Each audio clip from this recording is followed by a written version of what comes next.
ঝগড়া। আজকে আমি যে বিষয়টা নিয়ে তোমাদের সঙ্গে আলোচনা করব সেটা হলো ঝগড়া। আমাদের প্রত্যেকের সম্পর্কে ঝগড়া হবেই, মানে সম্পর্ক যেমন আছে, ভালোবাসা আছে, ঝগড়া ঝামেলাও আছে, ভালো লাগাও আছে, খারাপ লাগাও আছে, সবই আছে, তাই তো? ঝগড়া না থাকলে সেই ভালোবাসাটা ভালোবাসা নয়, অবভিয়াসলি সেটা ভালোবাসা নয়। এবার ঝগড়া হলে আমাদের মন খারাপ লাগে, ঝগড়া হলে মনে হয় যে কি করব, বা আমরা প্রত্যেকেই চেষ্টা করি যাতে ঝগড়াটা না হয়, ঠিক আছে? তো ঝগড়া হলে কতটা তাড়াতাড়ি সেটা মেরামত হয়ে যাবে সেই জন্য আমরা চেষ্টা করি, বা আমরা চাই যে ঝগড়াটা যাতে না হয়, খুব বাড়াবাড়ি পর্যায়ে যেন না চলে যায়। তো সেই জন্য আজকে যে 3টে পয়েন্ট তোমাদেরকে শেয়ার করব, সেই 3টে পয়েন্ট যদি তোমরা মেনে চলো তাহলে ঝগড়া হবে, ঝগড়া হওয়ার পর সেটা খুব তাড়াতাড়ি মিটেও যাবে। তো ঝগড়া হলেই, প্রথম কথা, ঝগড়া হলেই যে যার কারণেই ঝগড়া হয়ে থাকুক না কেন, সে দোষ করুক চাই তুমি দোষ করো, যেই হোক না কেন, সবার আগে সরি বলবে। ঝগড়াটা শেষ হয়ে গেল, চুপ করে থাকলে, দেখো ঝগড়া হলে তো কাউকে না কাউকে চুপ করে থাকতেই হয়, এটা আমি পরে আসছি। যাই হোক, ঝগড়াটা মিটে গেল, হয় তোমার দোষ থাকুক চাই না থাকুক, সরি বলে দেবে, ঠিক আছে? বা সে যদি সরি বলেও তাহলে একটা স্মাইল অন্তত পক্ষে দেবে তার দিকে তাকিয়ে। তো এই কাজটা করো, দেখবে ঝগড়াটা হবে, একটা লিমিট থাকবে ঝগড়ার, কিন্তু তারপরে ভালোবাসাটাও আরও বেড়ে যাবে। সেকেন্ড পয়েন্ট, চুপ করে থাকা। মানে ধরো তার মাথা গরম হয়ে গেছে, তাই সে তোমাকে কিছু বলছে, সামথিং কিছু বলছে, শোনাচ্ছে কথা, ঠিক আছে? তুমি তখন চুপ করে যাও, সাইলেন্ট থাকো।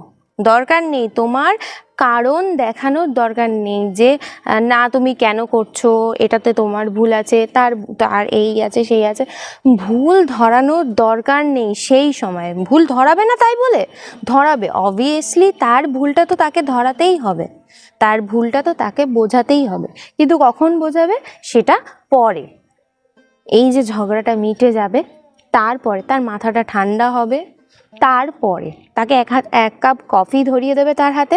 তো কফি খেতে খেতে তাকে বোঝাবে যে দেখো তুমি এই জিনিসটা ভুল করেছো। থার্ড পয়েন্ট, লিমিটে থাকা। মানে ঝগড়া হচ্ছে তো খুব ভালো কথা, খুব ভালো কথা হচ্ছে, তোমার মাথা গরম হয়ে গেছে বা তার মাথা গরম হয়ে গেছে, ঠিক আছে, মাথা গরম হতেই পারে, কিন্তু ঝগড়ার পর্যায়টা লিমিটে রাখার চেষ্টা করো। লিমিট ক্রস করা যাবে না। মানে স্ল্যাং ওয়ার্ড ইউজ করলে, এমন কিছু কথা ইউজ করে দিলে যেন সে মানে একেবারে রেগে ফায়ার, না, তার সেন্টিমেন্টে লেগে গেল এমন কিছু কথা বলে দিলে, না, এই সমস্ত কিছু বলা যাবে না।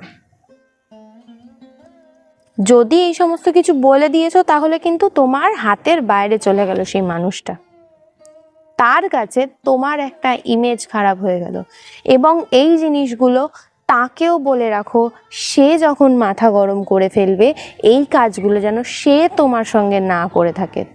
অবভিয়াসলি আমার ভিডিওটা তাকেও সেন্ড করে রাখবে, তাকেও দেখাবে, যাতে সেও বোঝে যে ঝগড়া হলে লিমিটে থাকতে হয়, বেশি বাড়াবাড়ি করা উচিত না। আর একটা এক্সট্রা পয়েন্ট বলে রাখছি, ফোর্থ পয়েন্ট, এটা খুব ইম্পর্টেন্ট পয়েন্ট, পারিবারিক দিকে যেন ঝগড়াটা না যায়। ঝগড়া হচ্ছে তোমাদের দুজনের, তোমাদের দুজনের মধ্যে ঝগড়া হচ্ছে, তোমাদের দুজনের মধ্যেই যেন থাকে। নিজেদের পরিবারকে তুলবে না, ধরো তুমি তার পরিবারকে তুলবে না, সে যেন তোমার পরিবারকে না তোলে। পরিবার একটা উইকনেসের জায়গা, সেই জায়গা তোলা কখনোই উচিত না। যখনই তুমি পারিবারিক দিকে ঢুকে যাবে তোমাদের ঝামেলাটা, তখন পরিবারের মানুষও তোমাদের ঝামেলায় ইনক্লুড হয়ে যাবে, একটা ছোট্ট ঝামেলা এত বড় হয়ে যাবে তখন। তো দরকার নেই। যা হচ্ছে নিজেদের মধ্যে হবে, নিজেদের মধ্যে মিটে যাবে, নিজেদের সম্পর্ক আরও স্মুথ চলতে থাকবে। তো আজকের ভিডিওটি এইটুকুই। ভিডিওটি ভালো লাগলে অবশ্যই লাইক করে দিও। আজকে কিন্তু ভিডিওতে আমি এক্সট্রা আরও পয়েন্ট বলে দিলাম একটা। তো ভিডিওটা ভালো লাগলে অবশ্যই লাইক করে দিও, সাথে সাথে চ্যানেলটাকে সাবস্ক্রাইব করে দিও, পাশে রাখা বেল আইকনটি ক্লিক করে দিও, তাহলে আমার আপলোড করা নতুন নতুন ভিডিওগুলি সবার আগে দেখতে পাবে। আজকের মতন টাটা, পরের ভিডিওতে আবার দেখা হবে।